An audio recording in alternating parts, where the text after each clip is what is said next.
This is the You Winning Life Podcast, your number one source for mastering a positive existence. Each episode will be interviewing exceptional people, giving you empowering insights, and guiding you to extraordinary outcomes. Learn from specialists in the worlds of integrative and natural wellness, spirituality, psychology, and entrepreneurship, so you too can be winning life. Now, here's your host, licensed marriage and family therapist, certified neuro-emotional technique practitioner, and certified entrepreneur coach, Jason Wasser. Hey everybody, welcome back to the You Winning Life podcast. Today's guest is former offensive lineman who served for 7 seasons in the NFL. He's presently the owner of American Services and Protection, a multi-million-dollar security services firm headquartered in Columbus, Ohio. He's a motivational speaker, an author of The Winning Edge, 8 principles that will bring out the winner in you. Yeah. His journey from grit and sweat of the NFL locker room to the corporate culture of the boardroom inspires others to maximize their resources, harness their potential, and manifest their vision. Man, am I really excited to be hanging out with you, Shawn Harper. Welcome to the show. Thank you. Thank you for having me. This is awesome. It's my absolute pleasure. So for those of listeners out there who aren't familiar with you and all the cool stuff that you're doing, let's go back to the beginning, to the origins story, which is so popular, right? In the movie world right now. So let's start with your childhood. Where did you grow up and what was that like for you? You know, I'm blessed to have been raised in a great city, Columbus, Ohio. I have 5 brothers and sisters. Awesome family. Met adversity early on. My father was quite abusive physically and emotionally, verbally. And after one episode, he left and he never came back. And you know, it's funny because years I always blamed myself for that event and kind of struggled from there educationally. Had to repeat the first grade. Documented with 4 to 5 learning disabilities. Mom is trying to, hold the house together, scrubbing floors, working as a maid in affluent neighborhoods. She did the best that she could, and I always have tons of respect for Mom being the glue that held 5 kids together in an impoverished area on the south side of Columbus, Ohio. She was at every meeting, or at least at as many as teachers' meetings as possible. She was a true blessing. Yeah, so struggling in school, documented with 4 to 5 learning disabilities, kicked out of a couple schools because of disciplinary issues. I often say that I wasn't a bad boy. Worse, though, I was a mad boy. I was very angry. I left high school with a 1.62 cumulative GPA, none on my ACT. I had to never take the ACT. Out of 154 seniors to graduate, my academic ranking was 154. Subpar athlete. I wasn't even ranked honorable mention all conference. I was the bottom of the barrel. In fact, I was voted most likely to fail at one point. Most likely to achieve and most likely to fail. It was Aaron Shawn Harper. And I get a phone call from a junior college in Mason City, Iowa, and they wanted me to come there to play football. And I was trying to figure out why, because there was nothing in me. But somehow your dream can push through the adversity. And it's a true blessing when someone can see the king in the kid, and to see the potential. And my high school coach reached out to this junior college coach and made the call. I went off to Mason City, Iowa, and the first year at junior college, I sat the bench the entire season. And I almost gave up. In fact, I called my mom and said, "Mom, I quit. I want to come home." And thank God Mom didn't let me. And then it was in that summer, or at that summer, that a huge transformation took place. And I began to apply myself. I began to make a shift. And the shift was that I stopped focusing on what people were saying about me. And I began to focus on the dream that was in me, and I began to lock in on that. And I moved out of creation and I moved in what's called manifestation. And from that, I was able to go to Indiana University, draft day in the NFL, 3rd pick in the 4th round, studied my entire life. And I'm a motivational speaker, life coach, and investor in people's goals, teams, and dreams. And the rest is history. And what more of an apropos guest to have where so much of that story I connect to, which is my own background of being an awful student, not being the bad kid, but not caring, not having the focus, not having the motivation, probably undiagnosed with ADD, anxiety. going through conflict with my parents' divorce, barely graduating with a with a 1.8 GPA in high school, and not knowing what my opportunities were, not knowing what I was going to be doing for college. Got rejected from University of Central Florida in the 90s when that was the easy school to get into, unlike what it is now. And this belief of A, not knowing in my strengths and capabilities, but B, not knowing what future is out there for me really held me back on my path for a while. Then I ended up going to Israel to study over there for 2 years and go down that rabbit hole of Jewish spirituality. But it wasn't until I realized that I had certain mentors in my life, like you did, like your coach and someone who was willing to see the king and the child, that really helped me get to where I wanted to get to. So this perspective that you had of yourself as a child, you said that you were really angry. What did you see when you looked yourself in the mirror? Who and what was talking back to you at that time in childhood?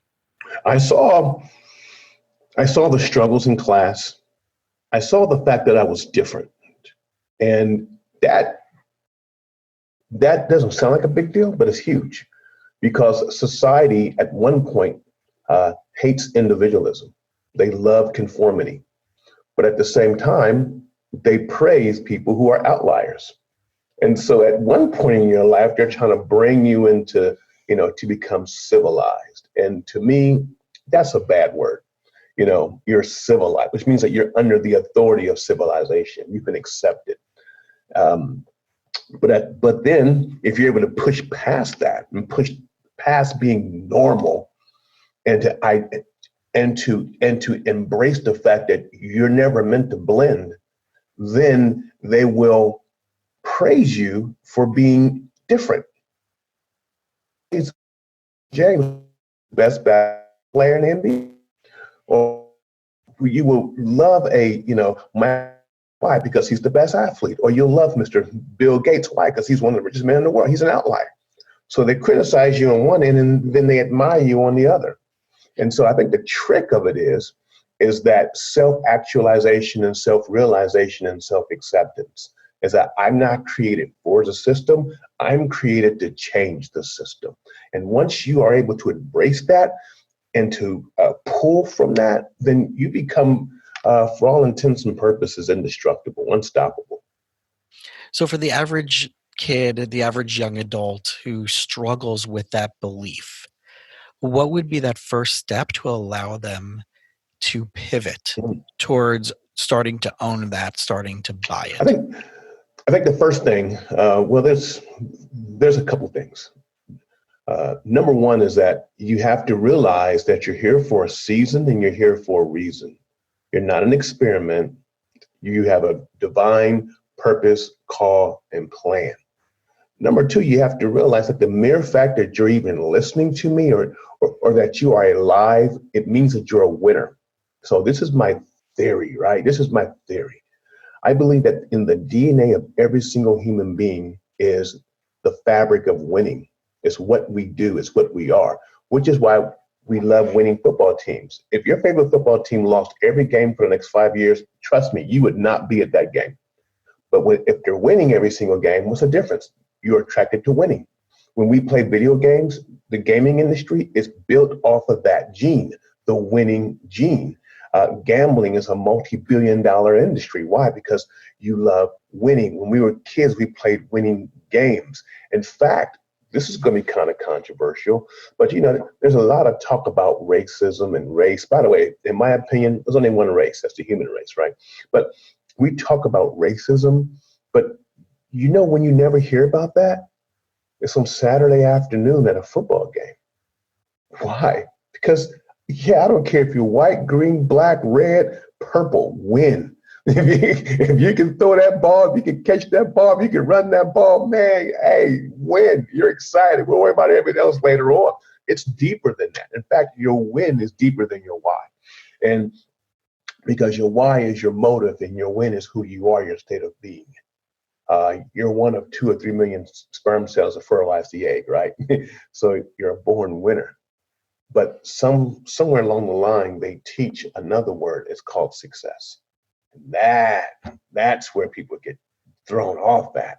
because now we're seeking to be successful. We're seeking to be what we already are. They stripped us of that core identity and hold it out like a carrot and say, come get it. That's where people miss it. So everything you're saying reminds me of what I once heard from Gary Vaynerchuk, where he was talking about the chances of us being born as a human being is 6 billion to 1 odds. Wow.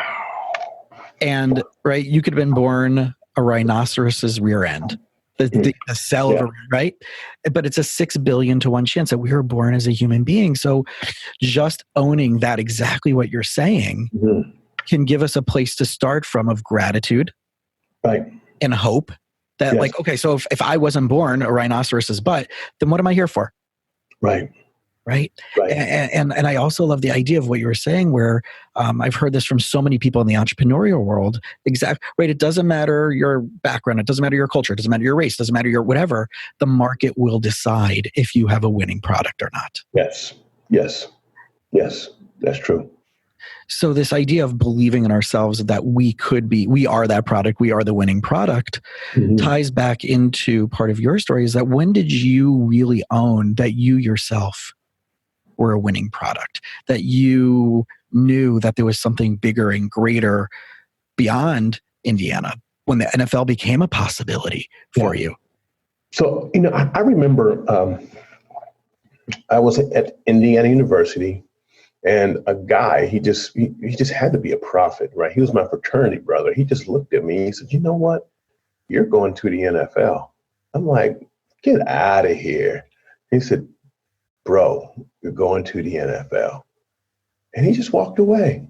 And then later on that year, when the season started, I had one great game, another great game. And it was just like, I started getting calls and people started paying attention and they started showing up on scouting boards. And they're like, and one day I walked into the trainer's office at Indiana and I saw some scouts there.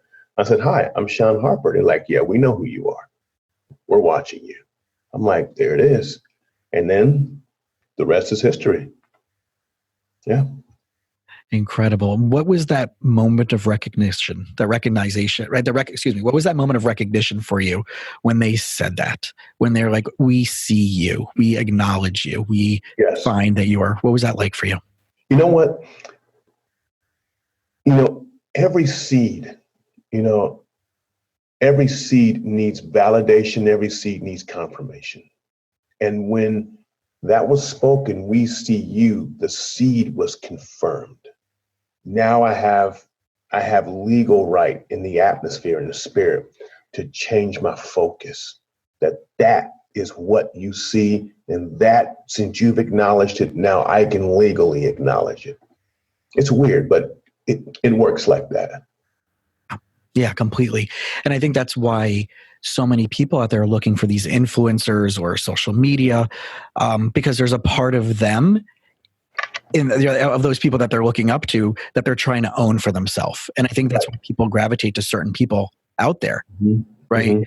Whether it's a Tony Robbins or an Ellen or an Oprah or whoever it may be, but there's a part of them in themselves that they want to master, that they see that trait in that other person. And if they get enough of that marination of them, they're going to finally believe that they're capable of doing that themselves. Yeah. You know what? That is, man, wow. That's true. Yeah. I think that was very profound. Also, there is a lack in our culture today. There is a lack of affirmation. If you really look at our culture, now this just hit me. I mean, there's so much that's going on, but to have people look at you and say, you can do it. I believe in you. Remember the days of old? I don't know, you had your parents, you had your aunts, uncles, you had your grandparents, you had your older neighbors. Our society is so, I don't know when you use the word disenfranchised, but it's so individualized that connection that we have substituted connection for intimacy, and it's not the same, and to have that bond with someone, say, I'm here to support you. I'm here to love you. I'm here to care for you. That's gone. And this is why depression is on the rise. This is why suicide is on the rise. There's a breakdown in community. And one of the things that is transferred in community is encouragement, correction, belief, support, love. Yeah. And it's that quote, right? A rising tide raises all ships.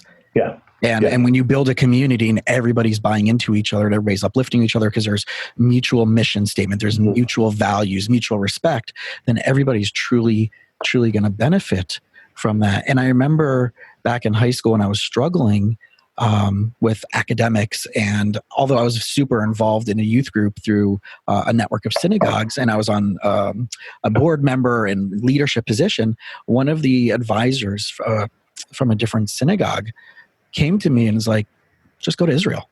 Just go do your thing. Go study you. Go deeper on you. Go deeper on your spirituality. Don't worry about college.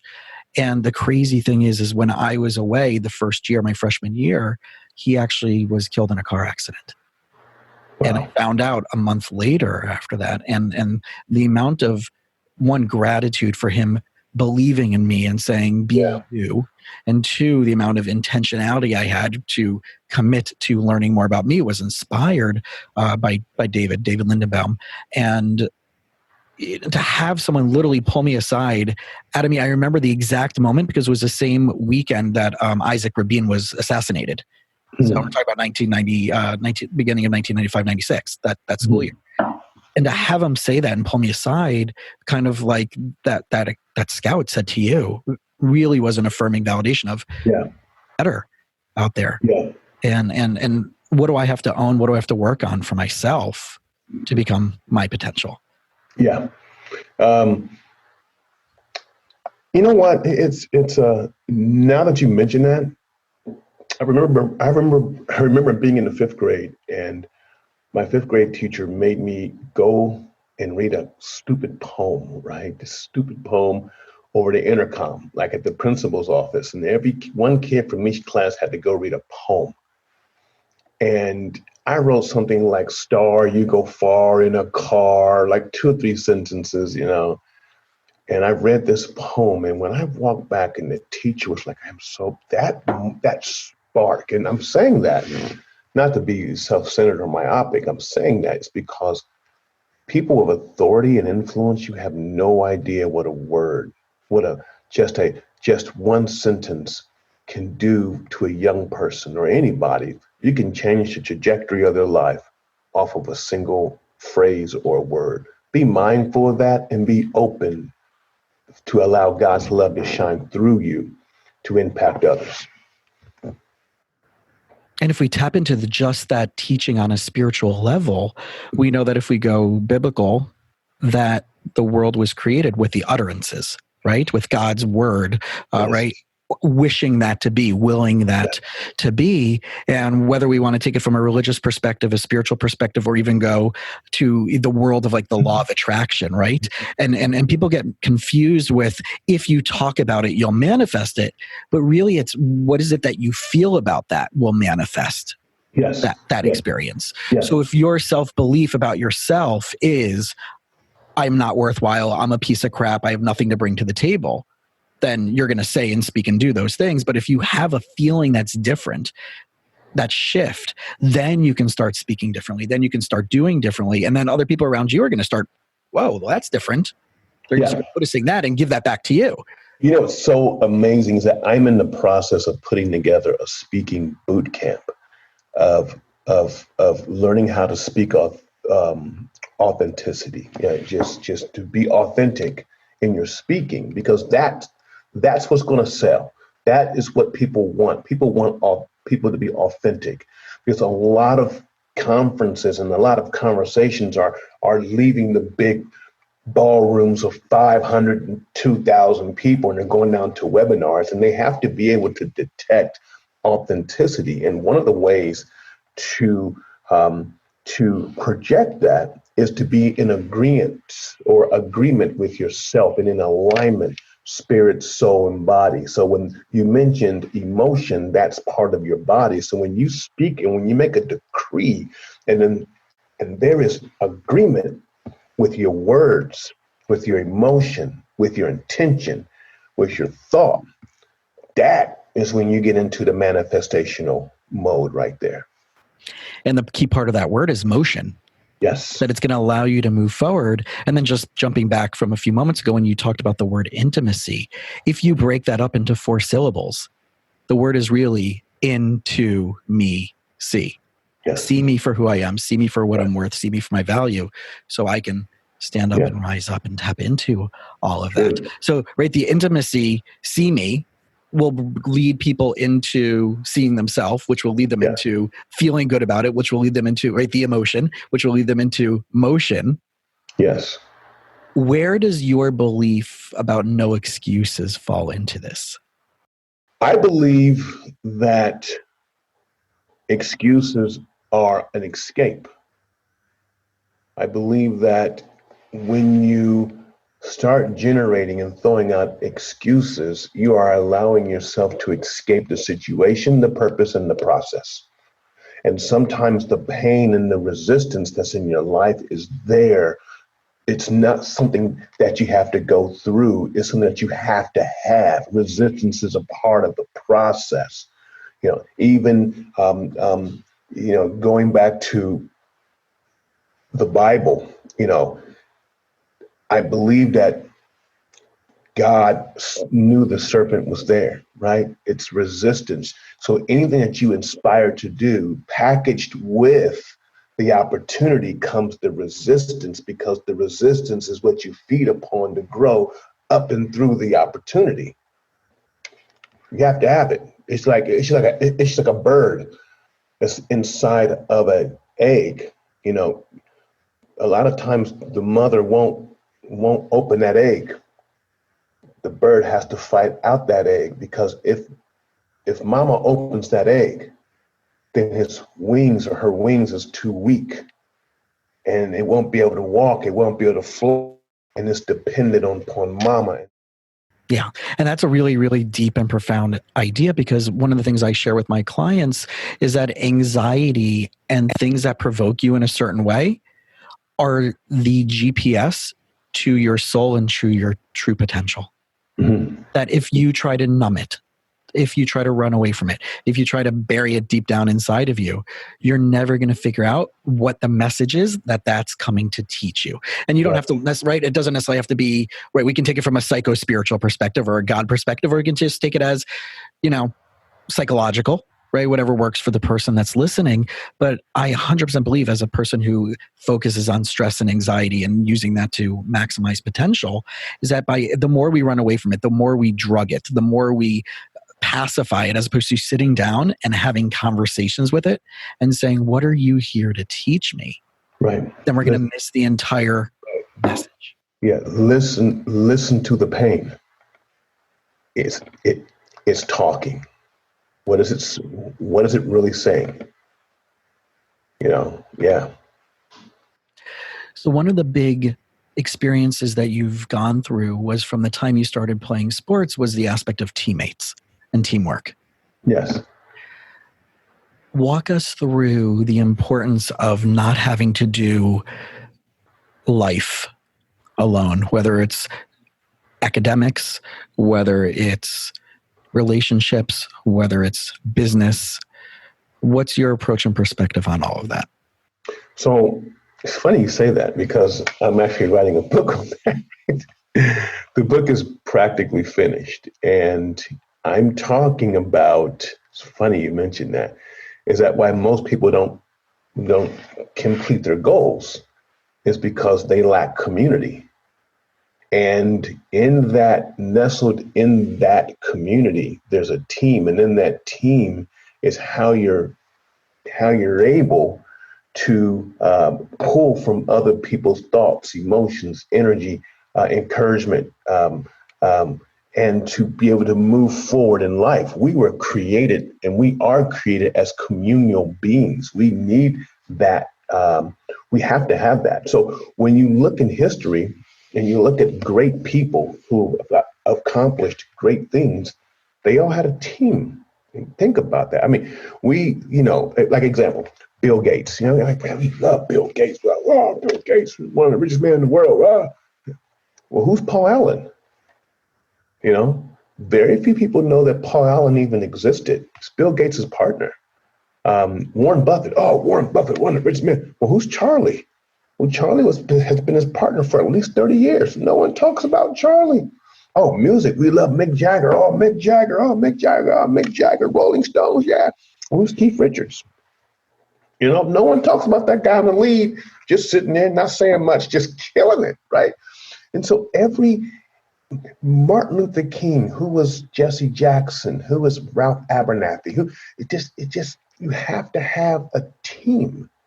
I mean, even when we watch cartoons, right? It's like, you know, Superman, you know, he had a team. And thank goodness he had a team, because had he not had a team, as great as he was, all you would have to do is put kryptonite in his way. And then he's done. And by the way, with that, I would like to say that, you know, we talk about disabilities, and look, I'm not disabled. I'm uniquely enabled to do amazing things. I have strengths and weaknesses. And speaking of Superman, Superman doesn't focus on the fact that there's kryptonite, like, oh my God, there's kryptonite. And it means, you know, I'm a victim because it's kryptonite. He's like, Batman, take care of that so I can go there and fly over here and take out an entire continent. Right. One of the things I love talking about exactly on that similar idea is I always ask my clients, do you remember in like the 90s, I think it was the 80s or the early 90s, when the Olympics allowed all the professional NBA players to be part of the Olympics? Mm-hmm. Right? And what was that group of guys called? Dream Team. Exactly. Was it? Yeah. Yep. So my challenge to my clients is, who do you need in your life to complete your own dream team? Yes. So your health isn't great. Who's the best person that you can find, whether it's in person or, thank God, there's tons of stuff for free on the internet, that is getting that handled, that you can model based on that. If you're a couple and you're struggling with relationships and you're coming in and you've never read a book, you've never watched a YouTube video, you haven't done really any hours before coming to me, and you've been married for 15 years, then okay, we got to get that handled. But who are the influences in the positive way right. you can get out there, especially with technology now, that someone who says, I don't have the ability to do it. I'm like, do you have the internet? Right? Yes. And find out who's the best, right? Google, who is the expert on nutrition? Who's the expert on working out? Who is the top person on mind conditioning? Who's anything that you want to focus on? Who's the top relationship guru, right? How do I be more vulnerable? Well, look up Brene Brown, right? Brene Brown's going to pop up. So I think that what you're interestingly saying is that if we create our dream team, then the idea that a community is really the positive side of peer pressure. Yes. 100%. But then also, with that, if I could flip that, because I believe that it doesn't stay with you or come to you if it can't get through you, is now you are making yourself available to be on someone else's team as well. Say, you know what, here I am, this is what I bring to the table. Whose team do I need to be on? Who needs my help? Hey, who needs my help? And not be so selfish and self-centered when the opportunity comes, because you're like, you know what, I don't have time for you because I'm trying to build my team and you're going to be a pull on me. One of the things that I've learned is so amazing, is that whatever I need, I give. Whenever I need a blessing, I get a problem. It's amazing. Whenever I need money, someone needs money. Then so I'm like, here, I'm gonna bless you. And then all of a sudden, I'm blessed. So I've learned to give what I need. When I need encouragement, I give encouragement. I'm operating in laws. See, I break rules all day, but I try never to break laws. Because you break laws, laws break you. I know it's a whole different subject, but yeah. Well, doesn't that round out everything that we just talked about, which really completes that arc of life, which is whatever doubt we might have, whatever lack of self-awareness, lack of our identity, lack of our value, lack of our purpose that we struggle with early on, once we identify that, it's then living in that And then the next step, which you just described, which I think completes the arc, is now being so in ownership, so in concordance, so in alignment with who you are, that you're now able to see the value of being able to serve others. Yes. Yes. And to be cognizant of community, to know that you are a part of an organism, to know that you are a part of, although society teaches, iPhone, iPad, MySpace, Facebook, but really you are a part of a community. That brings encouragement, that brings responsibility. Yeah. Awesome. So then to tie everything together, I know you're doing a lot of speaking engagements. Yeah. What's that transition been like for you? What are the type of communities you're speaking for? And what's been just a quick favorite story of one of those experiences? Wow. It's really hard to pull from stories from experiences, because I'm always looking forward, which is not always a good thing, but I'm always looking, okay, let's move to the next moment. But one pops in mind, which is just, because I'm blessed to do school assemblies. I'm blessed to speak in churches. I do corporate, and I can speak to C-level suites. I just did one last week. That's huge. But I was asked to do a school assembly, right? And it's amazing. And I'm in where am I?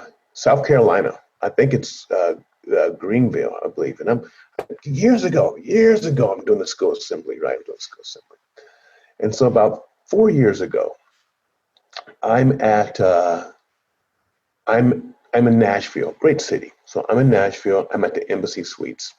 So this guy is looking at me. Now, I did the school assembly like 8 years ago. And this is 4 years later. I'm 4 years ago. I'm in the elevator. This guy's looking at me, keeps looking at me. Like, why he keeps looking at me? Like, man, I'm looking at me. Elevator door opens. I walk out. These kids like, are you Shawn Harper? I'm like, yeah. He reaches in his back pocket, he pulls out his wallet, and he pulls out a football card that I signed during a school program. He says, I still carry this with me every day. Thank you. And that so blessed me, and it was so humbling. The power, as you said, bringing it all back together, the power and the energy of words, and how I believe God used me and used my words to not only affect, but to infect this individual for the rest of his life. So much so that next to his girlfriend's picture, his mama's picture, his family's picture, it's my picture. I'm like, good people leave a legacy. Great people, or people who are blessed, leave pieces of themselves. And I'm just blessed to have left a piece of myself with that person. Yeah. I love it. What a incredible way for people out there who are listening to see what's out there for them. And it doesn't have to be speaking in front of thousands of people, but it can just be that one connection with that one person at that one time that you never know will turn into something that's really profound, life-saving, life-changing, and that. And I know that if people want more of this, that they can find your book, The Winning Edge, 8 Principles That Will Bring Out the Winner in You. Mm-hmm. And they can find you on your website, right? ShawnHarper.com? No, ShawnHarper.org. But you know what? I haven't taken it down yet. So if you go to ShawnHarper.co, ShawnHarper.co, you can get a free copy of my book downloaded. And you just, information, and then it's sent to you. And no problem at all. So if the people out there, you heard that website and you are going to download it, where can they give you some value back? Where can they write a really awesome review? Go to Amazon, because my book is listed on Amazon, and you can give a great review, hopefully. Yeah. No problem. Yeah, or reach you on Instagram. Do you have Instagram? Oh my goodness. And put it there. Listen. Go to Instagram, Shawn Harper Speaking. Okay, you guys, ladies, you got to help me out, because I don't know what's wrong with those Instagram algorithms, but they keep chopping my members down every day. I'm like, so help me out. Just go like it or something. All right, good.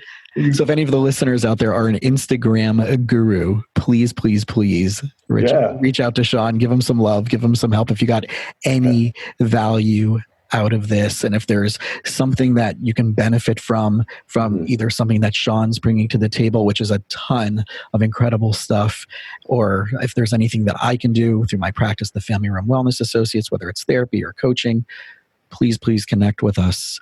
And I really do want to thank you so much. It was such an honor to be able to spend time with you. And I'm hoping that maybe there'll be a round 2 in the future to go even deeper.